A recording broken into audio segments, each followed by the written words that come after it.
Welcome to part 2 of the accuracy video. Over the next 15 or 20 minutes or so you will be bombarded with information, so I strongly suggest that you grab a pen and a pad of paper before you go any further. The purpose of this video is to help you improve the accuracy of your written work. It covers 11 common mistakes in writing that could, if you make them on a CV, an application form or a covering letter, greatly reduce your chances of getting a job in journalism or any other area of professional communications.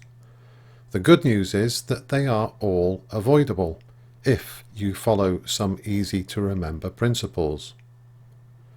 Number 1. Full stops and commas. The most common problem with full stops and commas is not using enough of them. Consider this example. Some students write in overlong sentences and don't use enough commas or full stops, which makes reader comprehension difficult and is a problem, especially when there is a lot of information to digest. By dividing these 32 words into 2 sentences, adding a comma in the second, and changing one word, the readability is much improved. Notice how these changes slow down the reading. A full stop gives a long pause. A comma gives a short pause. A very effective way to improve your punctuation is to read high-quality journalism on a regular basis. When this video has finished, go to the BBC News website and spend 20 minutes reading articles, paying particular attention to the journalist's use of commas and full stops. One thing you'll notice is how the professionals use punctuation with quotations. Again, this is a common issue with student writing. Some students use no punctuation. Others tend to use full stops. The correct approach is to use a comma. Number 2. Questions and exclamations. If full stops and commas tend to be underused, question and exclamation marks can sometimes be overused. The source of this problem is probably social media, where repeated exclamation marks, sometimes combined with multiple question marks, are used to express the writer's shock, surprise, or amazement. In professional writing, exclamation marks appear very rarely. However, if you are quoting a person who is shouting, or warning someone, or showing intense emotion of some kind, one exclamation mark is sufficient. Similarly, you should use just one question mark if a question is asked. Number 3. Colons and semicolons. In some ways, colons and semicolons are sophisticated versions of full stops and commas, but they have rather specific purposes and are not so frequently used. Unless you are totally comfortable using colons and semicolons, you are advised not to use them at all. If you use either in the wrong context, which is easily done, it might raise doubts in the reader's mind. Just stick with full stops and commas. Number 4. Apostrophes. The humble apostrophe causes more problems than any other punctuation mark. Some people use too many, others use too few, and lots of people use them in a rather random fashion. Either way, mistakes with apostrophes are very common, and although apostrophes are small, they have a big impact on your credibility as a writer. The rules on apostrophes are very simple. In fact, there are only 2 instances when an apostrophe should be used. The first is possession. For example, David's essay was very good. The essay belongs to David. He owns it. It's one of his possessions. If the noun is third person plural, then the apostrophe is after the S. So if I was writing about the performance of a whole class, it would be the student's work improved dramatically. The second instance is omission. For example, Gary's a strict teacher. In this case, the word Gary and is have been joined together as Gary's, and the I in is has been omitted. Here's two more examples of omission in a simple sentence. Don't, which is a condensed version of do not, and o'clock, which is a very old word that comes from the phrase of the clock. It is also worth stressing here that you should not use apostrophes for simple plurals. It is very common, for example, to see a scattering of apostrophes in takeaway food shops, and they are totally unnecessary. Another common misusage is when writing about decades, for example the 1990s. Again, it's a simple plural, so no apostrophe is needed. Number 5, capital letters. Some people have a habit of using capital letters to make words seem important. This is okay in social media, but not in professional writing. As with apostrophes, the rules on using capital letters are very straightforward. 1. Always use a capital letter at the start of a sentence, obviously. 2. Use capital letters for the names of people, towns, cities, streets, football teams, books, movies, songs, etc. 3. Use capital letters for abbreviations and acronyms, for example, BBC, CNN, FBI, CIA, etc. 4. Capital letters should also be used for the names of days and months, but not seasons. And 5. Use capital letters for titles, Mr., Mrs., Ms., Doctor, General, Professor, President, etc. But do not use capital letters for professions. For example, Stacy is a journalist, Viv is a nurse, Tony is a plumber. In each case, lowercase is appropriate. Number 6. Bold, underline, and italics. You don't see bold, underlined, or italicized text very often in professional writing.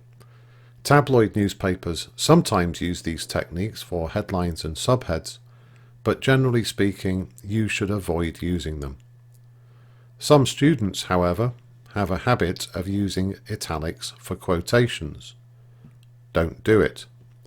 You can, however, use italics for the names of newspapers, books, films, etc.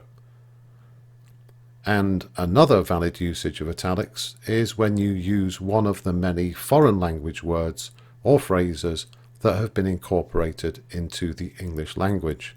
For example, Eric Blair's nom de plume was George Orwell.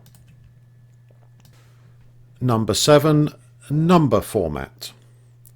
Using numbers in professional writing can be hazardous territory. But again, the rules are pretty straightforward. Firstly, when writing about money, use the pound symbol and then write the amount. Do not place the symbol after the number or write GBP. Secondly, the English-speaking world tends to use commas to separate groups of digits.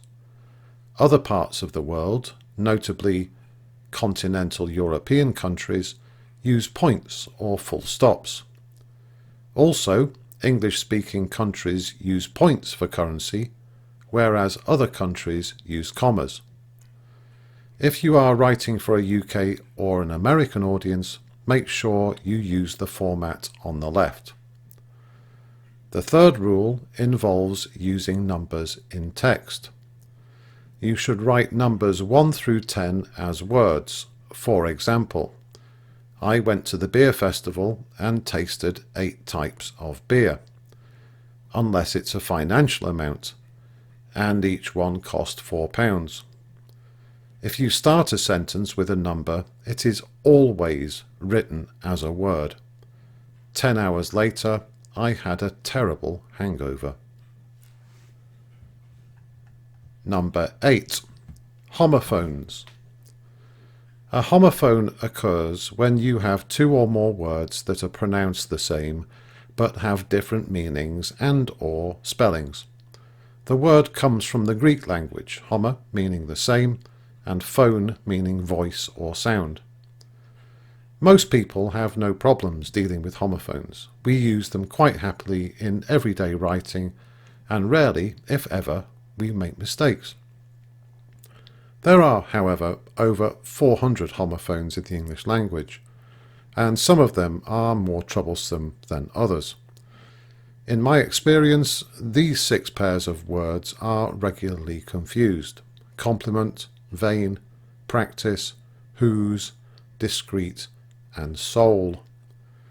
And then there's another bunch of words that are not quite homophones, but they are often mixed up: advise and advice, affect and effect, bias and biased, formally and formally. If you have any doubts about homophones, consult a dictionary. Number 9. Names. A good journalist or any professional communicator always checks the spelling of names. This includes the names of people, places, and streets. The reason is that many names can be spelt differently. My own first name, for example, can be spelt in 2 ways, and I have seen at least 4 variations on my family name. Other potential errors can be found with Stephen, Nick, and Claire, and other common first names. The same is true of last names like Davis, Johnson, and Reed. There are also some first names that have male and female versions. Leslie and Francis are the classic examples. It is always advisable, therefore, to verify the spelling of someone's name, especially if you quote them in a piece of writing. Number 10. And but. If I was giving this session in real life, I would now ask the following question. Please raise your hand if you have ever been told that you can't start a sentence with and or but. Pretty much every hand in the room would go up. When school teachers tell you that you can't start a sentence with either of these 2 words, technically they are correct. These words are what's known as conjunctions, meaning that they join 2 ideas or phrases together. However, this widely held belief is simply not true in the real world. Both of these words are commonly used at the start of sentences by journalists and other types of professional communicators. And if you don't believe me, here are 2 examples, one from a book called Posh Boys and the other from the BBC News website. And finally, number 11, proofread. Sometimes when you're deeply engrossed in a piece of writing, you can't see your own errors. The last thing you want to do, of course, is to send your article, email, CV or job application form with mistakes. So always leave some time to check it thoroughly. If possible, print your work and use a pen to make edits on the paper. Check the spelling of all names. Check all numbers, capital letters and punctuation, and rewrite any phrases that are clumsy or verbose. When you have completed the proofreading and final edits, read it one more time and then you can send it, secure in the knowledge that it's a true reflection of your abilities.